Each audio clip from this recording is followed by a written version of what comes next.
નમસ્કાર, હું છું કસ્તુરબા અધ્યાપન મંદિર બોરખડી. 1 મે 1960ના રોજ જોગતરામ કાકાની પ્રેરણાથી ઝીણાભાઈ દરજીએ મારી સ્થાપના કરી હતી.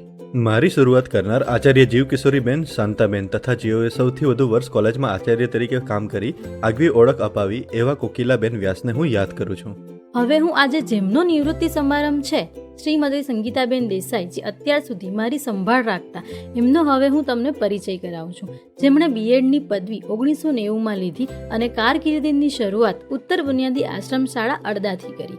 ત્યારબાદ અધ્યાપિકા તરીકે કસ્તુરબા અધ્યાપન મંદિરમાં 3/5/1997ના રોજ ફરજ પર આવ્યા, જેનું મુખ્ય કારણ એ હતું કે પ્રતિકભાઈ વ્યાસ જે પહેલેથી બોરખડીમાં ફરજ બજાવતા હતા, જેથી સોનામાં સુગંધ ભળી.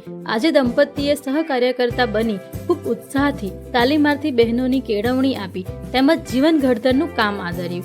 આ નિષ્ઠાપૂર્વક સેવા બજાવવાનું ફળ આચાર્ય પદ તરીકે 2008માં મળ્યું. આ દરમિયાન મારા મકાનો ખૂબ જ જર્જરિત હતા, જે લગભગ 48 વર્ષ જૂના થઈ ચૂક્યા હતા.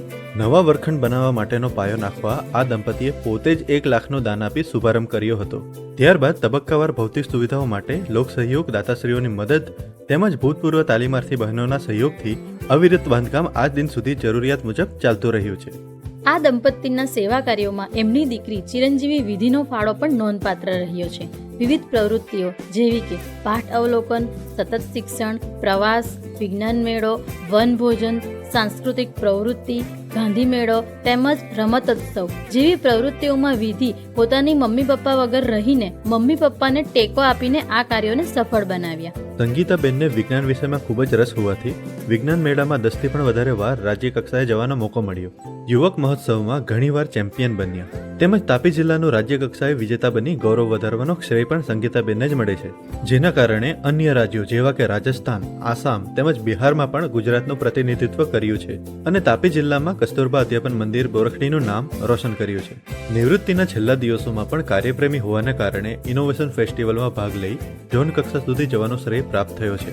હું કસ્તુરબા અધ્યાપન મંદિર બોરખડી ગૌરવ સાથે કહું છું કે એક સમયે મારા જેવી અન્ય કોલેજો બંધ થઈ ગઈ, પરંતુ મને જીવંત રાખવામાં આ દંપતી તેમજ એમની ટીમનો અથાગ પ્રયત્નો રહ્યા છે. તેમજ મને લીલીછમ રાખવામાં પણ સંગીતાબેનનો પ્રકૃતિ પ્રેમ છતો થાય છે. મને સર્જનાત્મક બનાવવામાં પણ એમનો જ ફાળો છે. સંગીતાબેન સાથે મારી યાત્રા ખૂબ જ લાંબી છે તેમજ કહેવા માટે ઘણું બધું છે, પણ સમયના અભાવના કારણે હું શબ્દોને વિરામ આપું છું અને અંતે એટલું જ કહેવા માંગુ છું કે એમનો નિવૃત્તિ કાળ ખૂબ જ આરોગ્યમય રહે એવી અભ્યર્થના.